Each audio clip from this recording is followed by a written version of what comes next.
भोजन पेट भरने के लिए नहीं होता, भोजन पौष्टिकता देने के लिए होता है। ज्यादा महंगा नहीं होता, उल्टा सस्ता होता है पौष्टिक भोजन। परंतु हम क्या खाते हैं, हम वो खा रहे हैं जो हमें दिखाया जा रहा है। उसको प्रोसेस हुआ नहीं खाना। जैसे मैदा है, वो सिरका साथ में खाना चाहिए। वो जो सिरका है वो फाइबर है, वो हमारे पेट के अंदर, आप जिस थाली में खाना खाते हो आधी थाली होनी चाहिए सैलड की, सब्जियों की, और 1/4 थाली आपकी होनी चाहिए अनाज की। रोटी है, चावल है, 1/4 आपकी थाली होनी चाहिए प्रोटीन की। उसमें अंडा है, पनीर है या फिर दालें हैं। ये आपकी पूरी थाली है जो आपने खाना है।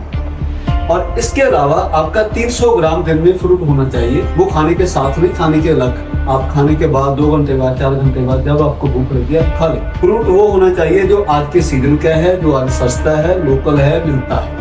महंगा खरीदने की, दूर से लेकर आने की, इम्पोर्टेड खरीदने की कोई जरूरत नहीं है। सबसे अच्छा वही है जो सीजनल है और आपके एरिया में। 300 ग्राम आपको फ्रूट खानी चाहिए और 50 ग्राम आपको दिन में नट्स खाने। बस इतनी ही बात। अगर ये हो गया तो 3 सफेद जहरें हैं जिनसे हमें बचना चाहिए। वो है मैदा, चीनी और शुगर। आप सभी का स्वागत है हमारी डीवीएलपी नई हेल्थ सीरीज में, जहां पर हम बात करेंगे पानी और भोजन के बारे में। पानी और भोजन हमारी जिंदगी का आधार है। हमारी पूरी लाइफ इन दोनों पर टिकी हुई है। आज के समय में हमारा ना तो पानी शुद्ध रहा है, ना हमारा भोजन पौष्टिक रहा है। दोस्तों, बीमारियों का इलाज करने के लिए हमारे देश में हॉस्पिटल का नंबर बढ़ रहा है। नई नई मेडिसिन मार्केट में आ रही है। जिस रफ्तार से हॉस्पिटल का नंबर हमारे देश में बढ़ रहा है, उससे कई गुना ज्यादा रफ्तार से ये बीमारियों की गिनती बढ़ रही है। ये बीमारियों की गिनती तभी कम होगी जब हमारा पीने वाला पानी और भोजन पौष्टिक और शुद्ध होगा। इसके बारे में हम बात करने के लिए आज मेन रिवर के एमडी सरदार केवल सिंह जी के पास आए। उनका पूरे 17 साल का अल्कलाइन फूड और अल्कलाइन पानी के ऊपर उनकी रिसर्च है, वो काम कर रहे हैं। इसके बारे में सोशल मीडिया पर उनकी बहुत सारी वीडियो इसके रिगार्डिंग में हम लोग देख चुके हैं। तो हम सबसे पहले उनका करते हैं स्वागत और सत श्री अकाल। सत श्री अकाल भी आपको और आपके सभी श्रोताओं को मेरी तरफ से सत श्री अकाल। सर, ये पौष्टिक भोजन क्या होता है? ऋषि जी, भोजन पेट भरने के लिए नहीं होता, भोजन पौष्टिकता देने के लिए होता है। हमारा सबसे बड़ी हमारी समस्या यही है कि हम पेट भर रहे हैं, हम खा रहे हैं, परंतु हम क्या खा रहे हैं ये हम नहीं देखते। एक थोड़ा समय पहले एक ग्लोबल बर्डन ऑफ डिजीज एक स्टडी हुई है, 195 कंट्रीज में हुई। उस स्टडी में जो बताया गया है कि हर साल 1 करोड़ 10 लाख मौतें सिर्फ इसलिए होती है कि हमारा जो भोजन है वो सही नहीं है, पौष्टिक नहीं है। हम खा रहे हैं, परंतु क्या खा रहे हैं, उसमें उसकी पौष्टिकता क्या है, उसके बारे में हम कभी नहीं सोचते। हमारा भोजन 1 करोड़ 10 लाख मौतों के लिए जिम्मेवार है पूरे वर्ल्ड में हर साल में। ये बात इतनी बड़ी है, इतनी सीरियस है कि पौष्टिकता के बारे में लोगों को कोई ज्यादा ज्ञान नहीं है। जो भी उनके सामने आया, जो भी उनके सामने उन्होंने देखा, उनको अच्छा लगा, स्वाद लगा, उन्होंने खा लिया, परंतु उसकी पौष्टिकता क्या है वो उसके बारे में नहीं सोचते। सर, ये बात तो आप बिल्कुल नहीं बोल रहे हैं कि भोजन तो हमको जीवन देता है, लेकिन आप कह रहे हैं कि ये भोजन की वजह से इतनी ज्यादा डेथ हो रही है। तो उसमें आप किन लोगों को रिस्पॉन्सिबल मानते हैं, जिम्मेवार मानते हैं? क्या कारण है कि लोगों को वो पता ही नहीं चल रहा कि हम क्या खा रहे हैं? देखिए, मैं इसके लिए जिम्मेवार मानता हूं, नंबर 1, लोगों को जानकारी, लोगों को अवेयरनेस नहीं है। जो पौष्टिक भोजन होता है वो कोई ज्यादा महंगा नहीं होता, उल्टा सस्ता होता है पौष्टिक भोजन। परंतु हम क्या खाते हैं, हम वो खाते हैं जो हमें स्वाद लगता है, अच्छा लगता है, जिसका टेस्ट अच्छा होता है। हम वो खाते हैं जिसकी एड आती है टीवी के ऊपर, सोशल मीडिया के ऊपर बार बार एड आ रही है, हम उस एड को देखकर खा रहे हैं। हम पौष्टिक नहीं खा रहे, हम वो खा रहे हैं जो हमें दिखाया जा रहा है और जो हमें टेस्टी लगता है। तो इसके कारण ये बीमारियां बढ़ रही हैं। तो भोजन की जो पहली रिक्वायरमेंट है वो है पौष्टिकता। क्या वो आपके शरीर को वो इंग्रेडिएंट्स दे रहा है जिनकी आपके शरीर को जरूरत है। तो ये बात जो है जो सबसे इम्पोर्टेंट है। ये एक पौष्टिक भोजन में जो आप बोल रहे हैं कि जो क्या क्या होना चाहिए जो हेल्थ के लिए हमारे लिए हमारी जो सेहत है उसके लिए जो जरूरी है वो उसमें क्या क्या होना चाहिए एक पौष्टिक भोजन, उसकी डेफिनेशन क्या है? पौष्टिक भोजन में नंबर 1 जो इंग्रेडिएंट जरूरी हैं होने चाहिए वो है number 1 carbohydrates, number 2 proteins, number 3 वसा जिसको हम फैट्स भी बोलते हैं, नंबर 4 है मिनरल्स और नंबर 5 हैं विटामिन्स, मिनरल्स एंड विटामिन्स। सो ये 5 चीजें हैं जो हमारे भोजन में होनी चाहिए। अगर ये 5 चीजें उसमें सही मात्रा में है, जितनी मात्रा में वो चाहिए उतनी मात्रा में है, तो वो भोजन हमारे शरीर को पौष्टिकता देगा। अगर हम ये सोचते नहीं है कि हमने दिन में कितना प्रोटीन खाया, कितना कार्बोहाइड्रेट्स खाया, कितने हमने विटामिन के जो सोर्सेज हैं उनको कितना कंज्यूम किया, कितनी फैट्स लेनी चाहिए थी, जो हमने वो फैट्स ली या नहीं ली, अगर हम ये नहीं सोचते, हम ये सोचते हैं कि जो भी हमारे सामने है, जो हमें टेस्टी लगता है, जिसकी ऐड आती है, हम उसको खा रहे हैं, तो ये भोजन हमें पौष्टिकता देगा, ये भोजन हमें बीमारियां देगा। तो जे जैसे आपने बोला कि कार्बोहाइड्रेट्स, तो जे इनका सोर्स क्या होता है, कहाँ से जे हमको मिलते हैं, कौन सा फूड खाने से जे हमको मिलेंगे? कार्बोहाइड्रेट्स, पहली बात तो कार्बोहाइड्रेट्स होते क्या है? कार्बोहाइड्रेट्स हमारे शरीर का ईंधन है। जैसे आपकी कार चलती है, कार के अंदर पेट्रोल डलता है या डीजल डलता है, वो पेट्रोल या डीजल जो है वो कार को गर्मी देता है, वो कार को चलाता है, उसका ईंधन है। कार्बोहाइड्रेट्स हमारे शरीर का ईंधन है।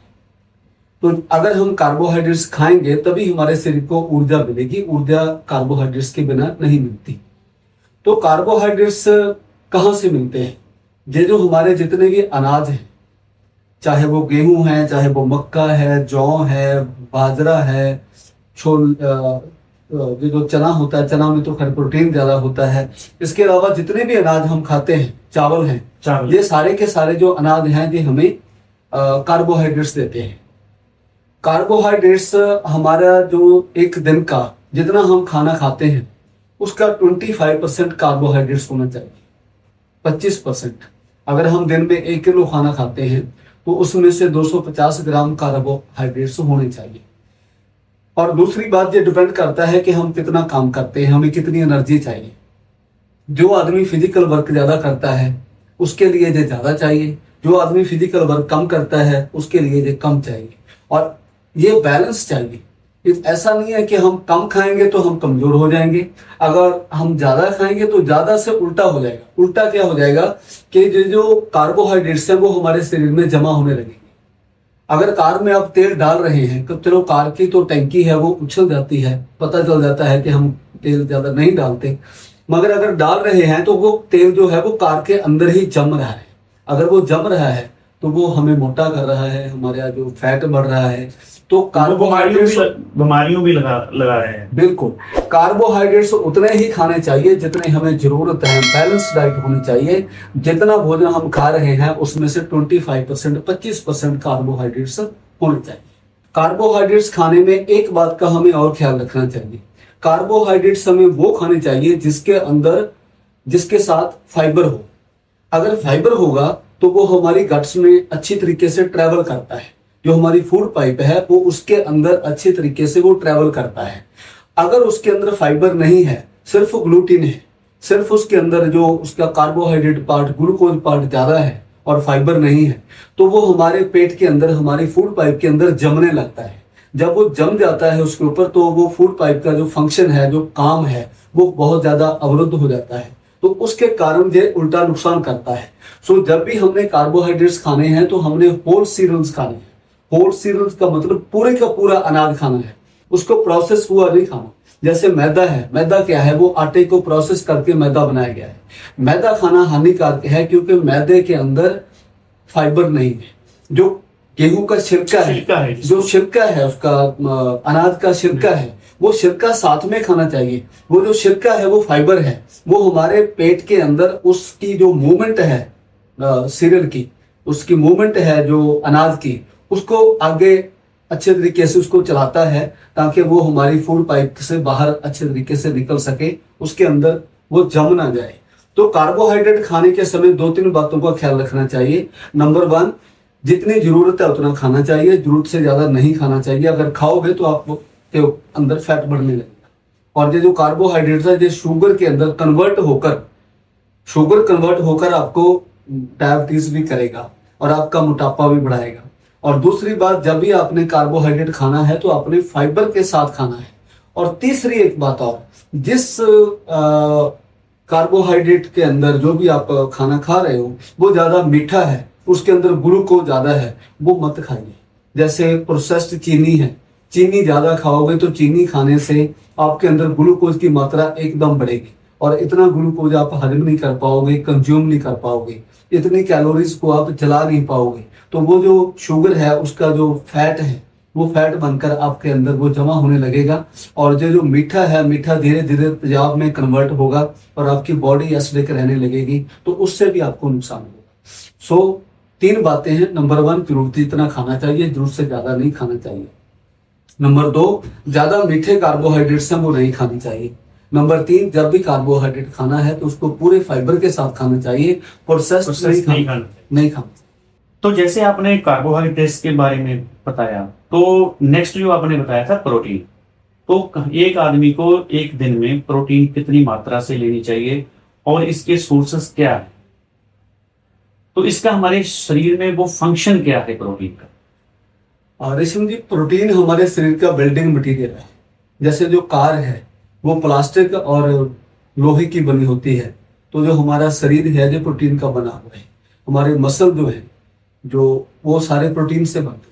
हड्डियां हमारी ज्यादा कैल्शियम से बनती है, बाकी जो हमारा मांस है, हमारे मसल्स हैं, वो सारा प्रोटीन से बनता है। Protein is the building material of our body. तो जो प्रोटीन है वो जब हमारी बॉडी में बिल्डिंग का प्रोसेस हो रहा है, जैसे बच्चे हैं तो बच्चों को ज्यादा प्रोटीन चाहिए, जो बड़े हो चुके हैं उनको कम प्रोटीन चाहिए। तो प्रोटीन कितनी चाहिए हमारे शरीर को? प्रोटीन चाहिए कि जितना आप खा रहे हो उसका 25% आपको प्रोटीन लेनी चाहिए। प्रोटीन का मतलब है दाल। जितनी दालें हैं, चाहे वो चना है, मूंग है, ये अपनी सोयाबीन है, राजमा है, ये सारे इसमें प्रोटीन बहुत होता है। और प्रोटीन आप एनिमल प्रोटीन भी ले सकते हैं। प्रोटीन दूध में होता है, पनीर में बहुत होता है, इसके अलावा प्रोटीन अंडे में होता है, मीट में होता है। तो ये जो प्रोटीन के जो सोर्स हैं, जितना हमारा फूड है उसका 25% हमें दिन में प्रोटीन लेना चाहिए। प्रोटीन में इस बात का हमें, जब हम एनिमल प्रोटीन लेते हैं तो हमें इस बात का ख्याल रखना चाहिए कि जब हम मीट खाते हैं तो मीट उस जानवर का खाना चाहिए जो जानवर एवोल्यूशन में हमसे बहुत दूर है। जैसे मछली है, मछली हमसे बहुत दूर है। मछली के बाद एम्फीबियन बने, उसके बाद आकर पंछी बने, तो पंछी भी हमसे दूर है। ये जो मैमल है, जैसे मटन है, रेड मीट जो है ये बिल्कुल हमारे पास है। एवोल्यूशन में ये हमारे पास है। इसके बाद हमारा जो पोजीशन आ जाती है एवोल्यूशन में, तो जितने हमारे पास है वो हमें नहीं खाना चाहिए, जितने हमारा दूर है वो खाना चाहिए। तो प्रोटीन के लिए अगर आपने एनिमल प्रोटीन खाना है तो सबसे अच्छी चीज है आपके लिए बर्ड, चिकन। तो मछली, जो सी फूड, उसमें जो प्रोटीन मिलता है वो हमारे लिए ज्यादा बेहतर है जो मटन से मिलता है उससे। सो ये है प्रोटीन। और प्रोटीन के जो सोर्सेज हैं वो मैंने आपको बताया, ज्यादातर दालें, दूध, पनीर और एनिमल प्रोटीन, जिसका सोर्स है अंडा और मीट। ठीक है। तो जो इसकी टोटल मात्रा है वो 25% होनी चाहिए। और प्रोटीन अगर हम खाते हैं तो प्रोटीन हमें थोड़ा बहुत ईंधन का काम भी करता है हमारे अंदर। प्रोटीन भी हमें, मतलब लोड़ींदी मात्रा जो है हमारी 25% हमें खाना चाहिए। उससे ज्यादा भी ठीक नहीं है, उससे कम भी ठीक। तो एक और बात बताओ, जैसे हमारा यूथ है तो वो क्या करते हैं कि जिम में जाते हैं या एक्सरसाइज करते हैं, हमारे जो प्लेयर्स हैं तो वो प्रोटीन लेते हैं, वो डब्बा बंद प्रोटीन है। तो उसके बारे में बहुत सारी परसेप्शंस है कि प्रोटीन लेना चाहिए या नहीं लेना चाहिए। तो आपके अकॉर्डिंग क्या वो प्रोटीन लेना चाहिए या नहीं लेना चाहिए? देखिए रेशम जी, कोई भी फूड हो वो प्रोसेस्ड फूड नहीं खानी चाहिए। प्रोटीन जो भी खाना है, आप जो रॉ प्रोटीन है वो खाएं।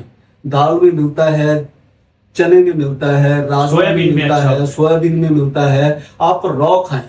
आप प्रोसेस्ड फूड ना खाएं, चाहे प्रोसेस्ड की प्रोटीन है जिसको प्रोसेस किया गया है, वो आपके काम की चीज नहीं है। वो जितना आपको काम करेगा उससे ज्यादा आपको साइड इफेक्ट होंगे, ज्यादा आपको नुकसान करेगा। कोई भी प्रोसेस्ड फूड नहीं खानी चाहिए। प्रोसेस्ड फूड का जो जमाना है वो आ गया है, बहुत ज्यादा प्रोसेस्ड फूड आज यूज की जा रही है। हर चीज आदमी को लगता है कि प्रोसेस की खानी चाहिए। लोग अनाज भी प्रोसेस किया हुआ खा रहे हैं। बिल्कुल। जो भी है हमें रॉ खाना चाहिए, जितना रॉ खाओगे उतनी बीमारी कम होगी। जो तीसरा फूड का इंग्रेडिएंट्स है वो है फैट, आपने बोला। तो इसके बारे में भी हमारे में बहुत सारी परसेप्शंस हैं कि फैट अच्छी है, गुड फैट है। जहाँ फैट कितनी लेनी चाहिए, ये फैट का सोर्स भी क्या होता है, कहाँ से हमको जो फैट हमारे लिए कितनी जरूरी है बॉडी के लिए, तो वो भी प्लीज बताएं। फैट्स हमारे शरीर के लिए जरूरी है, क्योंकि फैट्स से ही जो फूड की अब्जॉर्प्शन होती है शरीर में, वो फैट, उसके पीछे फैट्स का ही बड़ा हाथ होता है। परंतु फैट्स दो किस्म की है, एक है सैचुरेटेड, एक है अनसैचुरेटेड। ये जो सैचुरेटेड फैट्स हैं वो हमारे लिए खराब हैं, वो हमारा कोलेस्ट्रॉल बढ़ाती है, एलडीएल बढ़ाती है। जैसे फैट आप प्रोटीन से खाते हैं, सॉरी एनिमल से फैट खाते हैं। एनिमल जो फैट है वो हमारे लिए अच्छी नहीं है। एनिमल फैट जो अगर अच्छी है तो वो वही फैट अच्छी है जो सी फूड से आ रही है। जो फैट हमें मटन से मिल रही है वो फैट हमारा कोलेस्ट्रॉल बढ़ा रही है। तो फैट हमें कहाँ से लेनी चाहिए? फैट्स हमें लेनी चाहिए नट्स से, जैसे बादाम है, काजू है, अखरोट है, सीड्स हैं। इनमें से जो फैट होती है वो हमारे बहुत काम की है, वो फैट हमें खानी चाहिए। तकरीबन दिन में 50 ग्राम तो हमें लेनी चाहिए। फैट जरूरी है, फैट के बिना हमारा काम नहीं चलता, परंतु फैट ज्यादा नहीं लेनी चाहिए। ज्यादा फैट लोगे तो फिर वो कोलेस्ट्रॉल को बढ़ाएगी, आपके मोटापे को बढ़ाएगी। फैट्स 50 ग्राम लेनी है और वो ज्यादा करके आप नट्स से लें।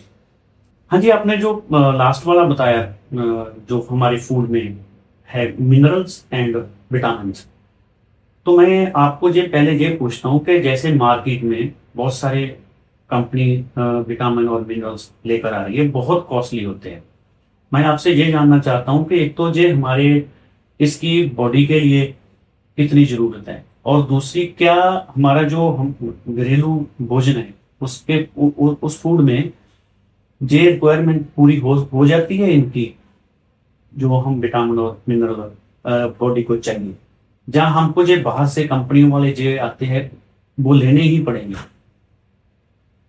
देखिए, अगर आपकी फूड बैलेंस डाइट है, आप सोच कर खा रहे हैं कि आपकी फूड में क्या होना चाहिए, क्या नहीं होना चाहिए, तो आपकी फूड में से सभी मिनरल, सभी विटामिन सब पूरा हो जाता है। हाँ, ऐसे कई सिचुएशन होती है जब हम सोच कर नहीं खाते, हम कुछ भी मिल गया खा लेते हैं, तो फिर हमें सप्लीमेंट्स लेने पड़ते हैं। सप्लीमेंट्स नहीं लेने चाहिए। सप्लीमेंट्स भी एक्चुअली क्या है, वो प्रोसेस्ड फूड है, उसके अंदर विटामिन और मिनरल्स होते जरूर हैं, परंतु इस बात की कोई गारंटी नहीं कि हमारा शरीर उनको एक्सेप्ट करता भी है या नहीं करता है। हमारा जो शरीर है वो सबसे अच्छा एक्सेप्ट करता है रॉ फूड को। अगर आप अच्छी मात्रा में, कम से कम 50%, आपके फूड में 50% सैलड है, सब्जियां हैं, फ्रूट है, तो आपको कोई विटामिन, कोई मिनरल लेने की जरूरत नहीं है। जैसे आपने ये पूरा बताया कि इतनी मात्रा में हमको फैट लेनी चाहिए, कार्बोहाइड्रेट्स, प्रोटीन और मिनरल विटामिन भी आपने बता दिया, लेकिन मैं ये पूछता हूँ कि जो हमारे गांव में लोग रहते हैं, बस उनको ये नहीं पता कि हमने 50 ग्राम लेना है, 25% लेना है भोजन में, तो आप उनके बारे में एक बहुत सिंपल लैंग्वेज में बता दो कि वो क्या खाएं, जिससे वो ग्राम तो हमारे लोग नहीं ऐसे कोई मेयर कर सकते कि इतना हो गया, इतना नहीं हो गया। तो ये तो बहुत ज्यादा जो एजुकेटेड लोग होते हैं वो तो सोच सकते हैं, उनको पता होगा, लेकिन जो हमारे गांव के लोग हैं उनके बारे में आप एक सरल भाषा में बता दो कि उनको जे खाना चाहिए और जो हमारे गांव में अवेलेबल हो। आप जिस थाली में खाना खाते हो, आधी थाली होनी चाहिए सैलड की, सब्जियों की, आधी थाली, ठीक है, और 1/4 थाली आपकी होनी चाहिए अनाज की। रोटी है, चावल है, ठीक है, अनाज। 1/4 आपकी थाली होनी चाहिए प्रोटीन की, उसमें अंडा है, पनीर है, या फिर दालें हैं। 1/4 ये होनी चाहिए, ये आपकी पूरी थाली में जो आपने खाना है दिन में। और इसके अलावा आपका 300 ग्राम दिन में फ्रूट होना चाहिए, वो खाने के साथ नहीं, खाने के अलग। ठीक। आप खाने के बाद 2 घंटे बाद 4 घंटे बाद जब आपको भूख लगी आप खा ले 300 ग्राम फ्रूट। फ्रूट वो होना चाहिए जो आज के सीजन का है, जो आज सस्ता है, लोकल है, मिलता है। जैसे 2 केले खा लिए, आप केले खा लो, आप सेब सेब है, दो आपका खा। जो भी अमरूद आपके एरिया में होता है, जो भी आपके एरिया अमरूद होता है, आपके एरिया में जो भी होता है, कुदरत ने बड़ा बैलेंस बनाया है। आपके लिए सबसे अच्छा फल वही है जो आपके एरिया में होता है और उस सीजन में होता है। उस ऋतु में होता है, वो सबसे अच्छा है। महंगा खरीदने की, दूर से लेकर आने की, इंपोर्टेड खरीदने की कोई जरूरत नहीं है। सबसे अच्छा वही है जो सीजनल है और आपके एरिया में हो रहा है। 300 ग्राम आपको फ्रूट खाने चाहिए और 50 ग्राम आपको दिन में नट्स खाने चाहिए। बस इतनी ही बात है। अगर ये हो गया तो इसके अंदर प्रोटीन भी है, इसके अंदर आपका कार्बोहाइड्रेट्स भी है, इसके अंदर फैट्स भी हैं, इसमें सारे विटामिन भी हैं और सभी मिनरल्स भी। मोटा फार्मूला यही है, पूरी थाली में आधा सब्जियों और सैलड, 1/4 अनाज, 1/4 दालें और प्रोटीन के जो सोर्स है, 300 ग्राम फ्रूट और 50 ग्राम नट्स। ये इसको कहते हैं पौष्टिक भोजन। ठीक है। अगर आप ये खा रहे हो तो आपकी सारी जरूरतें पूरी हो रही है, आपका शरीर सब कुछ पैदा कर देगा, सब कुछ आपको मिल जाएगा। तो सर ये जो फैट है आपने बताया, ये कहाँ से मिलती है हमको? जो फैट्स हैं वो एक तो एनिमल फैट्स हैं, एक प्लांट फैट्स हैं। जो हमारे तेल होते हैं, बीज होते हैं, बीज से जो तेल निकलता है वो फैट है, वो अनसैचुरेटेड फैट है, वो फैट बहुत अच्छा है, परंतु उसको प्रोसेस ना किया गया। जब उसको बार बार प्रोसेस किया जाता है तो वो फैट जो है वो जहरीला हो जाता है। जो भी आप सब्जी में यूज करते हो, वो आप जो कच्चे तेल है, चाहे वो नारियल का है, चाहे वो मूंगफली का है, चाहे वो सरसों का तेल है, आप उसको यूज करें। तेल में से अगर आप फैट के लिए खाना चाहते हो तो जो ये ऑलिव ऑयल होता है वो बहुत अच्छा है। ऑलिव ऑयल आप रोज खाएं, चाहे सैलड के ऊपर डालकर खाएं, चाहे आप सब्जी के अंदर डालकर खाएं। हाँ, तेल में एक बात का ख्याल रखना चाहिए कि तेल को जब बार बार गर्म किया जाता है तो ये जहर हो जाता है। तेल को जो ज्यादा बार बार गर्म करके हम फ्राई करके चीजें खाते हैं, जहां हम बाजार से खाते हैं जिसमें पूरा दिन एक ही तेल चलता रहता है, उसी में बार बार फ्राई किया जा रहा है, तो वो जो तेल है वो जहर हो जाता है, वो नहीं खाना चाहिए। तो तेल की ये जो हमारी ये सीड जो है, जो सरसों का तेल है, मूंगफली का तेल है, नारियल का तेल है, ये हमारे लिए सबसे अच्छे हैं। और अगर एनिमल फैट्स की बात करें तो जो मच्छी के तेल है, मछली से जो तेल निकलता है वो सबसे अच्छा है। जैसे आपने बताया कि जे हमको खाना चाहिए, तो मेरा ये सवाल है कि आप क्या ऐसा भी कह रहे हैं कि ये चीजें हमको नहीं खानी चाहिए? कुछ फूड में हमारे जहाँ घर में कोई ऐसी वो चीजें जो हम खा रहे हो हमारी बीमारी का कारण बन रही हो, क्या आप ये भी कुछ कहना चाहते हैं? रेशम जी, 3 सफेद जहरें हैं, वो आप जितनी कम यूज करोगे आप उतना ही तंदुरुस्त रहोगे। 3 सफेद व्हाइट, वो कौन सी? 3 व्हाइट पॉइजन्स। नंबर 1 है उसमें मैदा। मैदा घर से निकाल दो, कभी मैदे की कोई चीज मत खाओ। दूसरा चीनी, जो हमारी व्हाइट चीनी है, प्रोसेस चीनी है, वो कभी जितना कम यूज करोगे उतना ही अच्छे रहो। तीसरा है नमक। नमक को जितना कम यूज करोगे, जो व्हाइट नमक है, प्रोसेस नमक है, उसको जितना कम यूज करोगे आप तंदुरुस्त रहोगे। तो 3 सफेद जहरें हैं जिनसे हमें बचना चाहिए, वो है मैदा, चीनी और नमक। दोस्तों, ये हमने बात की है खाने के बारे में, जो केवल सिंह जी ने हमको बहुत अच्छे ढंग से एक्सप्लेन किया है कि क्या खाना चाहिए। तो अगर आपको हमारी ये बात अच्छी लगी है तो इसको प्लीज़ शेयर जरूर करना, और अगर आपका कोई क्वेश्चन हो तो आप कमेंट के रूप में हमसे वो क्वेश्चन कर सकते हैं, और आने वाले दिनों में हम किसी और प्रोग्राम में आपका जो सवाल होगा, जो क्वेश्चन होगा, उसको शामिल करेंगे हमारे प्रोग्राम में। सो हम आपको दोबारा मिलेंगे इसी सीरीज के नेक्स्ट एपिसोड में। तब तक के लिए सत श्री अकाल।